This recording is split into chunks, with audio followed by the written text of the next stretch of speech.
Donald Trump seringkali mencitrakan dirinya sebagai sosok mandiri yang membangun kekaisaran bisnisnya dari nol dengan tangan dingin.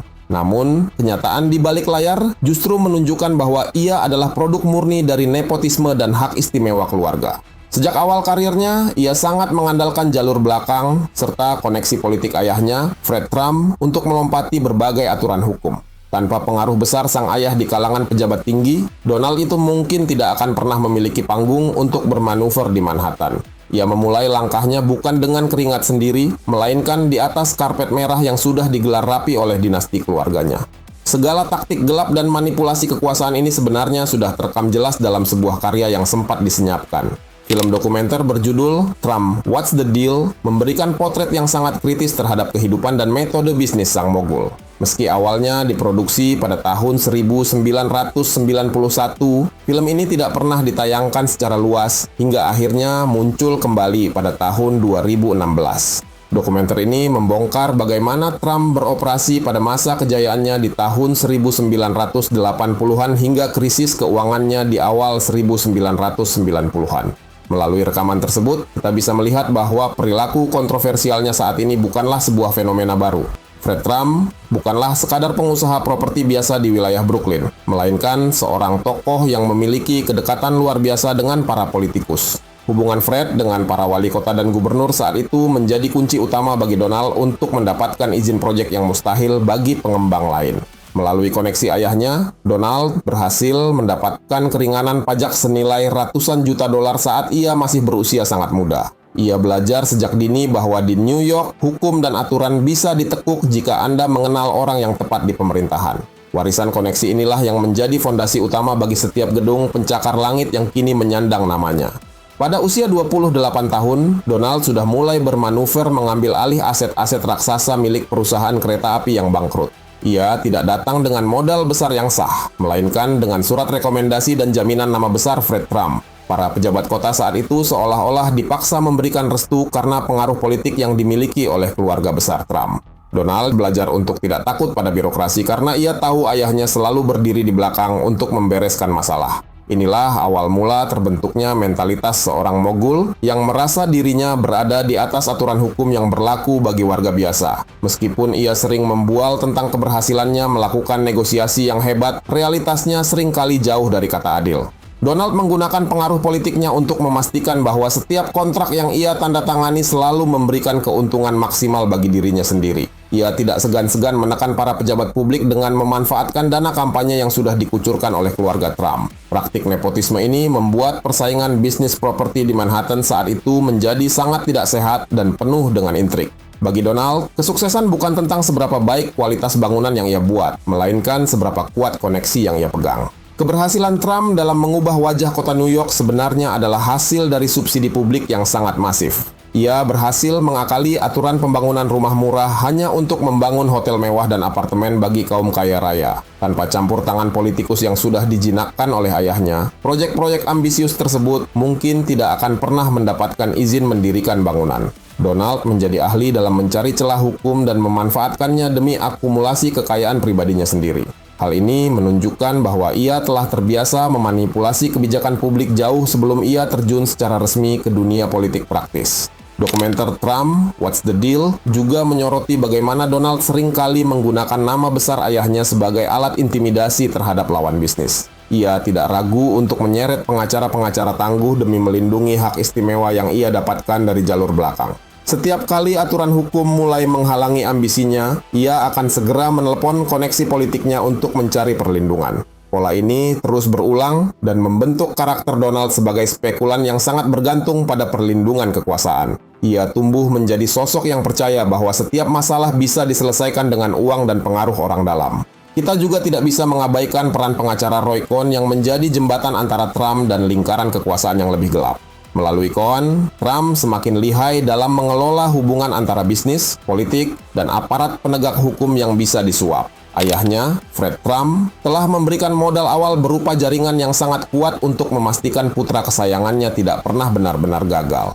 Donald Trump memanfaatkan setiap inci pengaruh tersebut untuk membangun citra sebagai pengusaha sukses yang tidak terkalahkan. Padahal, di balik setiap pencapaiannya, selalu ada campur tangan kekuasaan yang bekerja secara sembunyi-sembunyi untuk melindunginya. Nepotisme yang mendarah daging ini juga terlihat dari bagaimana Donald seringkali menempatkan anggota keluarganya di posisi-posisi strategis. Ia percaya bahwa kesetiaan keluarga adalah satu-satunya jaminan untuk menjaga agar rahasia bisnisnya tetap aman dari jangkauan publik. Cara ia mengelola organisasi bisnisnya sangat mirip dengan cara ia mengelola pemerintahannya saat ia menjadi orang nomor satu di Amerika Serikat. Pola pikir ini adalah hasil didikan keras dari sang ayah yang selalu menekankan pentingnya dominasi dan kekuasaan keluarga. Bagi dinasti Trump, aturan publik hanyalah saran, sementara kepentingan keluarga adalah hukum tertinggi yang harus dipatuhi. Ketika krisis keuangan melanda kerajaannya pada awal tahun 1990-an, koneksi ayahnya pulalah yang kembali mencoba menyelamatkannya dari kebangkrutan total. Fred Trump pernah dilaporkan membeli chip kasino senilai jutaan dolar hanya untuk membantu Donald Trump membayar bunga utang kepada para kreditur. Tindakan ini jelas melanggar aturan perbankan dan perjudian, namun lagi-lagi ia berhasil lolos dari sanksi hukum yang berat. Hal ini membuktikan bahwa Trump memiliki jaring pengaman yang tidak dimiliki oleh pengusaha lain yang membangun bisnis dari bawah. Ia adalah raja yang bermahkota karena bantuan orang lain, namun ia selalu mengaku sebagai pemenang tunggal. Analisis sejarah ini sangat penting untuk memahami mengapa Donald Trump memiliki gaya kepemimpinan yang sangat otoriter dan mengabaikan etika. Ia tidak pernah merasakan bagaimana sulitnya berjuang mengikuti aturan main yang adil tanpa bantuan dari tangan-tangan kekuasaan. Sejak muda, ia sudah terbiasa melihat bagaimana hukum bisa dibeli dan aturan bisa diubah demi memuaskan ambisi seorang individu. Jejak gelap sang mogul ini menjadi peringatan bagi siapapun bahwa karakter seseorang tidak akan pernah berubah meski jabatannya sudah berganti. Apa yang kita saksikan di panggung dunia saat ini adalah cerminan murni dari bibit nepotisme yang ditanam puluhan tahun silam. Maka, klaim Trump sebagai pembela rakyat kecil adalah sebuah ironi besar jika melihat rekam jejaknya yang penuh dengan hak istimewa. Ia lahir dari lingkaran elit yang selalu menggunakan jalur belakang untuk melangkahi hak-hak orang lain demi keuntungan pribadi. Dokumenter yang sempat disenyapkan itu kini menjadi saksi bisu tentang bagaimana seorang spekulan membangun kekuasaannya melalui tipu daya. Donald Trump adalah bukti nyata bahwa kekuatan koneksi dan nepotisme bisa mengubah seorang pengusaha yang hampir bangkrut menjadi pemimpin dunia. Sejarah telah mencatat pola ini, dan sekarang giliran kita untuk melihat bagaimana drama ini akan berakhir di tangan sejarah. Senjata paling mematikan dalam karir Donald Trump bukanlah modal finansial yang besar, melainkan kemampuannya mengolah kata-kata menjadi bualan yang megah. Sejak awal, ia memahami bahwa di New York yang kompetitif, persepsi seringkali jauh lebih berharga daripada kenyataan yang ada di lapangan. Ia menciptakan istilah hiperbola yang jujur untuk melegalkan setiap kebohongan yang ia gunakan demi menarik minat para investor serta media massa. Baginya, buah proyek belum dianggap berhasil jika ia belum berhasil meyakinkan publik bahwa proyek tersebut adalah yang terbesar di dunia. Gaya bicara yang bombastis ini menjadi fondasi utama dalam membangun citra dirinya sebagai sang mogul yang tak terkalahkan. Dalam dokumenter Trump, What's the Deal, terungkap bagaimana Trump dengan sengaja memanipulasi fakta teknis terkait gedung-gedung yang ia bangun di Manhattan. Salah satu contoh yang paling mencolok adalah keputusannya untuk melompati penomoran lantai pada gedung Trump Tower agar terlihat jauh lebih tinggi. Ia berargumen bahwa tinggal di lantai 68 terdengar jauh lebih prestisius daripada tinggal di lantai asli yang jauh di bawah itu. Baginya, kebenaran numerik hanyalah gangguan kecil yang bisa disingkirkan demi kepentingan pemasaran dan nilai jual properti mewahnya. Pola manipulasi informasi ini menunjukkan bahwa karakter dasarnya memang tidak pernah menghargai objektivitas sebuah data atau fakta. Taktik menjual mimpi ini ia terapkan secara konsisten saat ia berusaha menghidupkan kembali proyek kasino Taj Mahal di Atlantic City yang ambisius. Ia mempromosikan kasino tersebut sebagai keajaiban dunia ke-8 yang akan mengubah nasib ekonomi seluruh wilayah tersebut dalam waktu singkat. Padahal, di balik promosi yang menyilaukan itu, proyek tersebut sedang berdiri di atas tumpukan utang yang sangat berisiko tinggi. Trump tidak peduli dengan peringatan para analis keuangan karena ia merasa bualannya cukup kuat untuk menjaga kepercayaan para pemegang obligasi. Ia adalah seorang penjual ulung yang mampu membungkus sebuah kegagalan yang mengintai dengan narasi kejayaan yang palsu. Retorika hiperbola ini tidak berhenti di dunia bisnis properti, melainkan terus ia bawa hingga ke panggung politik tertinggi di Amerika Serikat. Kita bisa melihat pola yang sama ketika ia mengklaim jumlah penonton pelantikannya sebagai presiden adalah yang terbesar dalam sejarah dunia. Meskipun bukti foto dan data menunjukkan kenyataan yang berbeda, ia tetap bersikukuh pada narasi fakta alternatif yang ia ciptakan sendiri. Baginya, pengakuan dari massa jauh lebih penting daripada validasi dari lembaga riset atau jurnalis yang mencoba mencari kebenaran. Politik baginya hanyalah perpanjangan dari bisnis properti, sebuah panggung untuk menjual janji-janji fantastis tanpa harus merasa terbebani untuk menepatinya. Trump sangat ahli dalam menciptakan musuh imajiner guna menutupi ketidakmampuannya dalam memenuhi janji-janji ekonomi yang ia sampaikan saat kampanye. Setiap kali data real menunjukkan kegagalan kebijakannya, ia akan segera mengalihkan perhatian publik dengan menyerang pihak lain secara agresif. Ia membangun narasi bahwa dirinya adalah satu-satunya pahlawan yang bisa menyelamatkan bangsa dari kehancuran yang diciptakan oleh para elit. Pola melebih-lebihkan ancaman ini adalah teknik lama yang sudah ia gunakan sejak muda untuk menekan lawan-lawan bisnisnya di New York. Rakyat kecil seringkali terbuai oleh gaya bicaranya yang meledak-ledak tanpa menyadari bahwa mereka sedang ditawari sebuah mimpi kosong. Analisis jurnalistik yang tajam menunjukkan bahwa Trump sebenarnya adalah seorang spesialis dalam mengemas kegagalan menjadi seolah-olah sebuah kemenangan besar. Ketika kasinonya mulai bangkrut di tahun 1991, ia justru tampil di televisi dengan kepercayaan diri tinggi seolah-olah semua masih terkendali. Ia tahu betul bahwa jika ia menunjukkan sedikit saja kelemahan, maka seluruh kekaisaran persepsi yang ia bangun akan segera runtuh seketika. Media massa seringkali terjebak dalam pusaran hiperbolanya karena pernyataan-pernyataannya selalu memberikan nilai berita yang sensasional dan kontroversial. Akibatnya, publik lebih sering mengonsumsi hiburan yang ia sajikan daripada melakukan audit terhadap kinerja nyatanya yang penuh masalah. Sejak awal karirnya di New York, Donald Trump sangat bergantung pada suntikan dana sebesar $413 juta dari imperium bisnis ayahnya, Fred Trump. Fred bukan sekadar pengusaha properti biasa, melainkan tokoh kunci yang memiliki koneksi mendalam dengan mesin politik Demokrat di Brooklyn. Dukungan finansial dan jaringan politik ini memungkinkan Donald muda mendapatkan keringanan pajak selama 40 tahun untuk proyek Hotel Grand Hyatt. Tanpa karpet merah berupa jaminan nama besar ayahnya, ia mustahil mampu menaklukkan birokrasi Manhattan yang sangat ketat. Warisan nepotisme inilah yang menjadi fondasi awal bagi setiap narasi kemandirian semu yang selalu ia banggakan.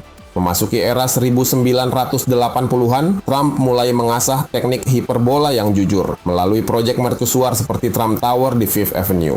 Ia secara sengaja memanipulasi penomoran lantai untuk membuat gedung setinggi 58 lantai tersebut terlihat seolah memiliki 68 lantai. Praktik ini dilakukan demi menaikkan harga jual serta gengsi properti mewahnya di mata para investor dan media massa.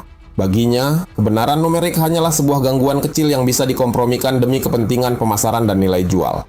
Pola ini menjadi bukti awal bahwa bagi Trump, persepsi publik jauh lebih berharga daripada fakta arsitektural yang sebenarnya. Pada tahun 1990, Trump meluncurkan kasino Taj Mahal di Atlantic City dengan klaim bombastis sebagai keajaiban dunia ke-8. Namun, kenyataan di balik layar menunjukkan bahwa proyek ini didanai melalui junk bonds dengan bunga sangat tinggi mencapai 14%. Secara matematis, kasino tersebut mustahil bertahan karena membutuhkan pendapatan harian sebesar $1,3 juta hanya untuk membayar bunga utang. Saat ambang kebangkrutan mendekat, Fred Trump secara ilegal menyelamatkan putranya dengan membeli chip kasino senilai $3,5 juta tanpa niat berjudi. Skandal ini membuktikan adanya jaring pengaman keluarga yang selalu melindungi Donald dari konsekuensi hukum dan kegagalan finansial. Taktik Trump dalam membungkam kritik juga telah terasah lama melalui serangan personal terhadap siapapun yang berani meluruskan fakta. Ketika kritikus arsitektur Paul Goldberger memberikan ulasan negatif pada karyanya, Trump segera menyerangnya secara pribadi dan menyebutnya sebagai sosok tidak kompeten. Perilaku defensif ini merupakan cikal bakal dari penggunaan istilah fake news yang kemudian ia populerkan saat berada di Gedung Putih. Ia lebih memilih untuk menghancurkan reputasi pengkritiknya daripada memperbaiki kualitas pekerjaan atau kebijakan yang ia hasilkan untuk publik. Mentalitas, aku tidak pernah salah ini terus ia bawa hingga ke panggung politik tertinggi sebagai alat mendelegitimasi kebenaran. Selama masa kepresidenannya, gaya spekulan properti ini bermutasi menjadi penggunaan ruang publik sebagai papan iklan raksasa untuk memamerkan klaim manipulatif. Ia sering merujuk pada indeks pasar saham sebagai satu-satunya indikator kesejahteraan rakyat. Meskipun data pertumbuhan ekonomi secara historis tidaklah luar biasa. Istilah fakta alternatif bahkan digunakan oleh lingkaran dalamnya untuk membela bualan mengenai jumlah massa saat inaugurasi tahun 2017. Ia tidak ragu mengubah angka statistik agar terlihat jauh lebih baik daripada kenyataan yang dirasakan oleh masyarakat kelas bawah. Rakyat kecil seringkali terbuai oleh jargon populis. Padahal setiap kebijakannya tetap mengutamakan kepentingan lingkaran elit dan dirinya sendiri. Kini, dokumenter Trump, What's the Deal, yang sempat disenyapkan puluhan tahun menjadi saksi bisu atas konsistensi pola perilaku sang mogul. Film tersebut telah memberikan peringatan dini mengenai bahaya seorang pemimpin yang membangun kekuasaannya di atas tumpukan kebohongan sistematis. Sejarah mencatat bahwa ribuan janji suksesnya di masa lalu seringkali berakhir pada kebangkrutan massal dan sengketa hukum yang merugikan. Karakter seorang spekulan yang tidak memiliki beban moral atas kerugian pihak lain kini menjadi ancaman nyata bagi stabilitas demokrasi global. Kita harus menyadari bahwa tanpa saringan data yang ketat, masyarakat akan terus terjebak dalam mimpi kosong yang sama berkali-kali.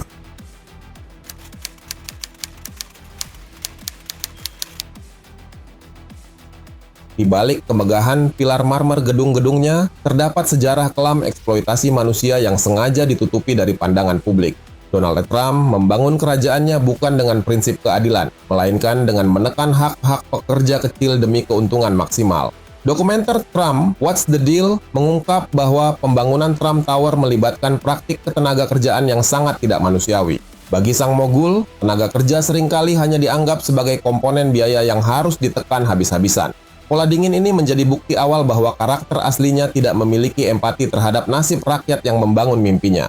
Skandal Police Brigade menjadi bukti nyata penggunaan 200 pekerja migran ilegal asal Polandia yang tidak memiliki dokumen resmi. Mereka dipaksa merobohkan gedung Bonwit Teller tanpa peralatan keselamatan memadai dan terpapar debu asbes yang sangat mematikan. Para pekerja ini hanya dibayar sekitar $4 hingga $5 per jam, jauh di bawah standar serikat pekerja saat itu. Di pengadilan federal, Trump berdalih tidak tahu-menahu tentang keberadaan mereka meskipun ia sering mengunjungi lokasi konstruksi tersebut. Taktik cuci tangan ini menunjukkan bahwa ambisi pribadinya selalu diletakkan jauh di atas keselamatan dan nyawa manusia. Trump juga menggunakan taktik bullying yang kejam saat berhadapan dengan warga sipil di apartemen 100 Central Park South. Ia melakukan teror mental dengan sengaja memutus aliran air dan pemanas ruangan bagi para penyewa di tengah musim dingin. Untuk memaksa penghuni lama segera pindah, ia bahkan mengancam akan menampung tunawisma di unit-unit kosong gedung tersebut. Hakim New York akhirnya menghentikan tindakan semena-mena ini setelah melihat pola pelecehan yang dilakukan secara sistematis oleh manajemennya. Kekejaman ini menjadi potret nyata bagaimana ia menggunakan kekuasaan untuk menggilas hak hunian warga demi ekspansi properti mewah. Di sisi lain, skandal perselingkuhannya dengan Marla Maples di akhir 1980-an dimanfaatkan sebagai instrumen pemasaran yang sangat cerdik. Saat kerajaan bisnisnya sedang diambang kebangkrutan total, ia justru sengaja memicu pemberitaan tabloid untuk mengalihkan isu finansial. Ia memahami bahwa selama namanya tetap menjadi berita utama, nilai merek pribadinya akan tetap terjaga di mata kreditur. Baginya, rasa malu secara moral adalah harga yang murah demi mempertahankan status sebagai selebriti yang mendominasi ruang publik. Skandal domestik ini bukan sekadar masalah rumah tangga, melainkan strategi manipulasi opini untuk menjaga citra sang mogul. Cara Trump memperlakukan pasangan dan kehidupan pribadinya menunjukkan bahwa ia memandang hubungan manusia sebagai komoditas bisnis semata. Ia seringkali memberikan informasi bocoran kepada wartawan gosip secara anonim untuk menciptakan narasi maskulinitas yang sangat agresif. Kehancuran rumah tangga pertamanya dengan Ivana Trump bahkan dijadikan panggung pertunjukan untuk menunjukkan dominasi pribadinya di hadapan publik. Tidak ada ruang bagi privasi atau penghormatan perasaan jika hal tersebut tidak bisa dikonversi menjadi keuntungan finansial. Karakter spekulan ini tidak pernah membedakan antara ruang pribadi dan ruang rapat karena keduanya dianggap sebagai medan pertempuran ego. Kesimpulan menunjukkan bahwa taktik intimidasi yang ia gunakan di Manhattan adalah cetak biru bagi gaya kepemimpinannya. Penggunaan pengacara agresif untuk mengancam lawan bisnis dan warga sipil telah menjadi pola operasional tetap selama berpuluh-puluh tahun. Karakteristik yang mengabaikan etika kemanusiaan ini kini telah bertransformasi menjadi gaya politik yang sangat konfrontatif dan penuh ancaman. Publik harus menyadari bahwa sejarah eksploitasi di masa lalu adalah cerminan dari kebijakan yang ia ambil hari ini. Sejarah telah memperingatkan kita bahwa kemegahan yang dibangun di atas penderitaan orang lain tidak akan pernah menghasilkan keadilan sejati. Kasus hukum Police Brigade akhirnya mencapai titik terang setelah melalui proses litigasi yang melelahkan selama hampir 2 dekade di pengadilan federal. Donald Trump terpaksa menyetujui penyelesaian rahasia pada tahun 1998 untuk membayar ganti rugi sebesar $325.000 kepada dana pensiun serikat pekerja. Meskipun ia terus membantah telah melakukan kesalahan, dokumen pengadilan yang tidak disegel pada tahun 2017 membongkar keterlibatan langsung manajemennya dalam skandal tersebut. Kemenangan hukum yang terlambat ini menjadi pengingat bahwa keadilan bagi rakyat kecil seringkali harus melewati tembok birokrasi yang sengaja dibangun oleh sang mogul. Penuntasan kasus ini secara permanen mencatat taktik eksploitasi manusia sebagai noda hitam yang tidak bisa dihapus dari sejarah pembangunan gedung pencakar langitnya. Dalam perjalanannya, Trump sering menggunakan kekuasaan tim hukumnya untuk membungkam siapapun yang mencoba membongkar praktik eksploitasi bisnisnya. Menurut analisis USA Today, ia terlibat dalam setidaknya 3.500 tuntutan hukum yang sering kali digunakan sebagai alat intimidasi terhadap kontraktor kecil. Taktik litigasi sebagai senjata ini bertujuan menguras sumber daya finansial lawan hingga mereka terpaksa menyerah karena kelelahan biaya perkara. Ia tidak mencari keadilan substantif di ruang pengadilan, melainkan kemenangan lewat penghancuran reputasi dan mental musuh-musuhnya. Pola perilaku ini menjadi peringatan bahwa ia akan menghalalkan segala cara untuk membungkam suara kritis yang mengancam kekuasaannya. Eksploitasi ini juga merambah dunia olahraga ketika ia secara manipulatif mencoba menghancurkan Liga Sepak Bola USFL demi ambisi pribadinya. Setelah membeli tim New Jersey Generals, ia memaksakan tuntutan hukum terhadap NFL yang justru berujung pada keruntuhan Liga USFL secara keseluruhan. Akibat kegagalan ambisi tersebut, ratusan pemain dan staf kehilangan pekerjaan tanpa kompensasi yang layak dari sang pemilik. Di lingkungan kerjanya, ia dikenal menerapkan manajemen by chaos yang mengadu domba bawahannya demi loyalitas mutlak.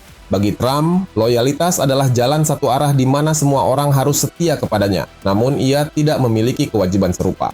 Ketidakpedulian terhadap nasib rakyat kecil terlihat jelas dalam skandal upaya penggusuran Vera Cooking, seorang janda tua di Atlantic City. Trump mencoba menggunakan otoritas pemerintah, eminent domain, untuk merampas rumah Cooking hanya demi membangun lahan parkir limosin kasinonya. Ia sangat ahli mengeksploitasi celah hukum seperti program pajak 421 strip A untuk mendapatkan subsidi jutaan dolar yang seharusnya untuk perumahan sosial. Akibatnya, warga kelas menengah seringkali terpinggirkan oleh proyek mewah yang ia bangun di atas keringat dan subsidi publik. Karakter ini sangat kontras dengan citra pembela rakyat yang sering ia gaungkan saat sedang berkampanye demi simpati massa. Dokumenter Trump What's the Deal memberikan bukti autentik bahwa kekerasan verbal adalah prosedur operasional standar dalam lingkaran bisnisnya.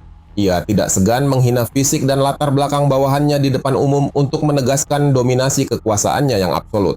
Rasa takut sengaja ditanamkan melalui ancaman pemecatan instan agar tidak ada yang berani mempertanyakan keputusan bisnisnya yang berisiko tinggi. Ia menciptakan lingkungan kerja beracun di mana penjilatan terhadap ego pimpinan menjadi kunci utama untuk bertahan hidup. Pola kepemimpinan diktatorial ini telah mendarah daging dalam dirinya jauh sebelum ia memiliki akses terhadap kontrol militer dan nuklir. Kisah tentang orang-orang kecil yang ia hancurkan hidupnya jarang mendapatkan panggung di media massa yang sempat memuja kekayaannya. Para buruh konstruksi yang tidak dibayar penuh atau pengusaha kecil yang bangkrut karena tagihan yang ditunggak Trump seringkali terlupakan. Trump sangat mahir mengubur fakta kelam ini di bawah tumpukan berita sensasional tentang gaya hidup mewahnya yang penuh dekorasi emas. Setiap gedung tinggi yang ia banggakan sebenarnya menyimpan ribuan cerita tentang ketidakadilan hukum yang belum pernah terselesaikan secara tuntas. Jejak gelap sang mogul adalah narasi tentang bagaimana keserakahan bisa tumbuh subur ketika hati nurani telah mati demi angka rekening. Perselingkuhan dengan Marla Maples hingga intimidasi terhadap warga adalah benang merah yang menyatukan karakter Trump sebagai pengusaha tanpa moralitas. Ia menganggap hukum hanyalah sebuah saran yang bisa diabaikan jika seseorang memiliki cukup uang untuk membayar pengacara licik seperti Roy Cohn. Tidak ada nilai sakral dalam sebuah janji atau kontrak jika hal tersebut menghalangi langkahnya meraih kekuasaan yang lebih besar. Karakter spekulan yang menghalalkan segala cara ini kini telah menjadi wajah dari kepemimpinan yang mengancam tatanan etika global.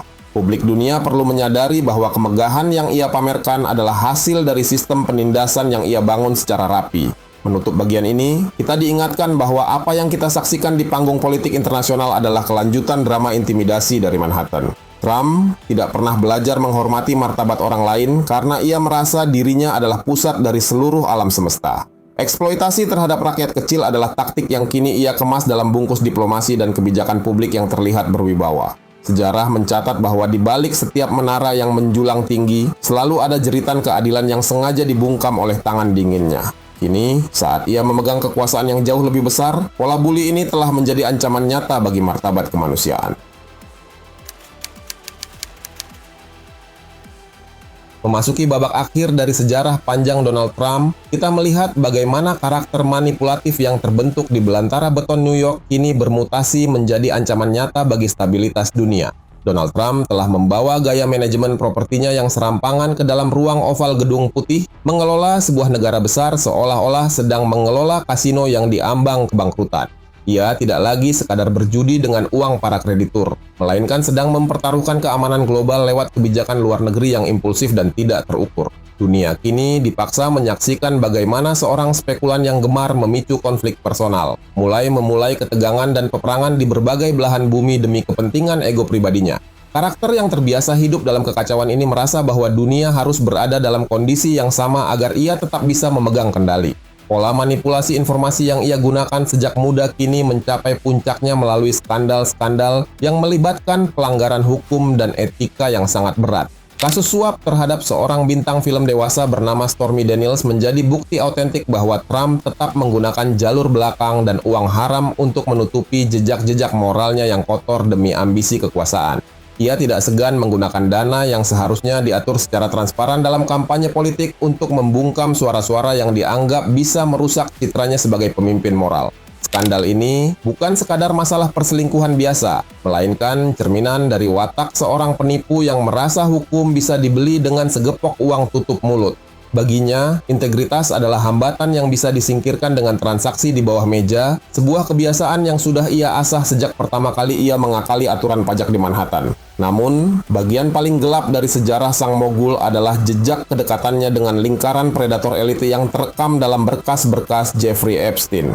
Hubungan Trump dengan Epstein menunjukkan bahwa ia telah lama berada dalam ekosistem kekuasaan yang tidak mengenal batas moral, di mana eksploitasi manusia dianggap sebagai bagian dari gaya hidup mewah. Munculnya nama Trump dalam dokumen-dokumen tersebut memperkuat narasi bahwa sang mogul merasa kebal hukum karena merasa memiliki akses ke jaringan hitam yang paling eksklusif. Meskipun ia mencoba menjaga jarak saat skandal tersebut meledak, sejarah tidak bisa menghapus fakta tentang pergaulan erat mereka di masa lalu yang penuh dengan misteri. Ini adalah bukti bahwa karakter aslinya senantiasa tertarik pada lingkaran kekuasaan yang korup, gelap, dan predatoris terhadap mereka yang lemah. Kini, setelah ia memegang kendali atas militer terkuat di bumi, sifat asalnya yang temperamental dan asal-asalan dalam mengambil keputusan menjadi momok menakutkan bagi perdamaian dunia. Ia mengelola aliansi internasional seperti ia mengelola kontrak vendor konstruksinya, penuh dengan intimidasi, pengkhianatan, dan pemutusan hubungan secara sepihak. Trump tidak memahami diplomasi sebagai seni mencapai kesepakatan bersama, melainkan sebagai ajang untuk menunjukkan siapa yang memiliki suara paling keras di ruangan tersebut. Akibatnya, ketegangan militer meningkat di berbagai titik panas dunia karena ia seringkali mengeluarkan ancaman perang lewat media sosial tanpa pertimbangan matang dari para ahli strategi. Dunia berada di bawah bayang-bayang seorang pemimpin yang menganggap konflik bersenjata hanyalah sebuah variabel lain dalam permainan seni bertransaksi miliknya yang berbahaya. Dokumenter Trump, What's the Deal? Telah memberikan peringatan sejak tahun 1991 bahwa Trump adalah sosok yang akan tetap merasa menang, meskipun ia sebenarnya sedang hancur. Data krisis keuangan tahun 1991 menunjukkan bahwa utangnya melampaui asetnya ratusan juta dolar. Namun, di depan kamera ia tetap bersandiwara sebagai miliarder sukses yang luar biasa. Pola ilusi kemenangan inilah yang kini ia bawa ke panggung politik nasional untuk menutupi kegagalan-kegagalan kebijakannya yang merugikan rakyat banyak. Ia menciptakan narasi sukses palsu untuk menipu basis masanya. Sementara ia sendiri sedang menggiring negara menuju jurang perpecahan sosial dan ekonomi yang sangat dalam. Karakter yang sudah terbiasa membohongi bank dan investor kini sedang mencoba membohongi seluruh penduduk bumi dengan cara yang sangat sistematis. Bahaya terbesar dari kepemimpinan Trump adalah ketiadaan kompas moral dan ideologi tetap selain daripada pemujaan terhadap dirinya sendiri secara berlebihan. Ia tidak memiliki loyalitas pada konstitusi atau nilai negara, melainkan hanya pada siapapun yang mau tunduk dan memuji setiap langkah gila yang ia ambil. Dalam lingkaran kekuasaannya, siapapun yang mencoba menyuarakan kebenaran atau data real akan segera dipecat dan dihancurkan reputasinya secara brutal di depan umum. Pola defensif ini merupakan warisan dari didikan keras lingkungannya di masa lalu, yang menganggap bahwa kritik adalah serangan yang harus dibalas dengan penghancuran total. Kita kini melihat sebuah bangsa yang besar sedang disandera oleh ego seorang spekulan properti yang tidak pernah belajar cara untuk menjadi seorang negarawan yang bijaksana. Eksploitasi terhadap kaum perempuan melalui skandal Stormy Daniels hingga jejak suram di berkas Epstein menunjukkan bahwa Trump memandang manusia tidak lebih dari sekadar objek pemuas nafsu atau alat kekuasaan. Hal ini berbanding lurus dengan kebijakannya yang seringkali mengabaikan hak asasi manusia dan keselamatan warga sipil di zona-zona konflik internasional yang ia picu sendiri. Ia tidak memiliki rasa empati terhadap nyawa yang melayang akibat peperangan yang ia mulai secara asal-asalan, asalkan citranya sebagai pria kuat tetap terjaga di mata pendukungnya. Baginya, kehancuran sebuah wilayah atau penderitaan ribuan orang hanyalah statistik yang bisa ia gunakan sebagai daya tawar dalam negosiasi politik globalnya. Karakter predator ini telah bertransformasi dari penguasa apartemen mewah menjadi penguasa nasib jutaan nyawa manusia di seluruh dunia. Analisis jurnalistik yang tajam harus mampu menyingkap bahwa retorika menomorsatukan negara yang ia gaungkan hanyalah topeng bagi agenda-agenda kapitalisme rakus miliknya sendiri. Ia menggunakan jabatan kepresidenan untuk memperluas pengaruh bisnis keluarganya dan memastikan bahwa setiap kebijakan luar negeri selalu memberikan keuntungan sampingan bagi aset propertinya. Nepotisme yang ia mulai sejak zaman ayahnya, Fred Trump, ini dipraktikkan secara terang-terangan dengan menempatkan anak dan menantunya di pusat pengambilan keputusan strategis negara. Ini adalah bentuk korupsi karakter yang sangat akut, di mana kepentingan publik dikorbankan demi kelanggengan dinasti dan tumpukan kekayaan pribadi sang penguasa. Kita sedang menyaksikan sebuah negara demokrasi yang perlahan berubah menjadi perusahaan keluarga yang dikelola secara diktatorial dan tanpa transparansi. Setiap kali ia merasa terdesak oleh penyelidikan hukum terkait kasus-kasus masa lalunya, ia akan segera menciptakan kekacauan baru di tingkat global untuk mengalihkan perhatian publik. Perang dan konflik menjadi alat distraksi yang sangat efektif bagi Trump untuk menutupi kebobrokan integritas pribadinya yang kian terungkap ke permukaan. Ia memanipulasi ketakutan masyarakat akan musuh luar negeri agar mereka lupa bahwa ancaman terbesar sebenarnya sedang duduk di kursi kepemimpinan tertinggi di negara mereka sendiri. Pola ini sangat identik dengan taktiknya saat bisnis kasinonya kolaps, di mana ia justru sibuk membuat sensasi media demi menutupi laporan keuangan yang berdarah-darah. Karakter manipulatif ini tidak memiliki batas akhir. Ia akan membakar seluruh dunia jika itu adalah satu-satunya cara agar ia tidak perlu masuk ke dalam ruang persidangan. Masa depan tatanan dunia kini berada dalam ketidakpastian yang sangat mencekam akibat ulah seorang pemimpin yang tidak pernah menghargai aturan main yang adil. Jejak gelap sang mogul telah menjadi sejarah yang menghantui masa kini, memberikan bukti bahwa karakter seseorang adalah takdir yang sulit untuk diubah begitu saja. Fakta-fakta yang terungkap dari dokumenter yang sempat dilarang tayang hingga berkas-berkas pengadilan terbaru memberikan gambaran utuh tentang siapa sebenarnya Donald Trump. Ia adalah seorang spekulan ulung yang berhasil menipu jutaan orang untuk memberikan kekuasaan mutlak kepada sosok yang bahkan tidak mampu mengelola moralitas pribadinya sendiri. Kehancuran tatanan etika global yang sedang kita rasakan saat ini adalah hasil dari pembiaran terhadap karakter manipulatif yang sudah terlalu lama diberi panggung oleh masyarakat. Sebagai penutup, kita diingatkan bahwa sejarah seringkali mengulang polanya sendiri bagi mereka yang menolak untuk belajar dari data dan fakta masa lalu. Donald Trump adalah pengingat pahit bahwa kekuasaan tanpa karakter adalah formula sempurna bagi terciptanya bencana kemanusiaan yang sangat dahsyat. Dari lantai-lantai beton Manhattan hingga ruang oval Gedung Putih, jalur yang ia tempuh selalu meninggalkan jejak pengkhianatan, eksploitasi, dan kebohongan yang sistematis. Kini dunia harus membayar harga yang sangat mahal untuk sebuah eksperimen politik yang menempatkan seorang penipu ulung di puncak tertinggi piramida kekuasaan dunia. Sejarah akan terus mencatat setiap kekacauan yang ia ciptakan sebagai bagian dari warisan suram seorang mogul yang tidak pernah tahu kapan harus berhenti menghancurkan segala sesuatu di sekitarnya. Narasi ini bukan sekadar kritik politik, melainkan sebuah audit karakter terhadap seorang individu yang telah mengubah wajah dunia menjadi sebuah arena perjudian yang sangat berbahaya. Publik harus tetap waspada terhadap setiap manuvernya yang selalu menggunakan kebohongan sebagai dasar dari setiap kebijakan yang ia putuskan secara sepihak. Jejak gelap sang mogul kini telah menjadi konsumsi dunia, dan setiap bab dalam hidupnya memberikan pelajaran penting tentang betapa berisikonya memberikan kepercayaan kepada sosok yang hanya peduli pada bayangannya sendiri. Akhir dari drama kekuasaan Trump mungkin masih menjadi misteri. Namun satu hal yang pasti, dunia tidak akan pernah lagi sama setelah disentuh oleh tangan dingin seorang spekulan properti yang haus akan peperangan dan kekuasaan absolut. Sejarah sedang menunggu saat di mana kebenaran akhirnya akan meruntuhkan seluruh menara kebohongan yang telah ia bangun selama puluhan tahun ini.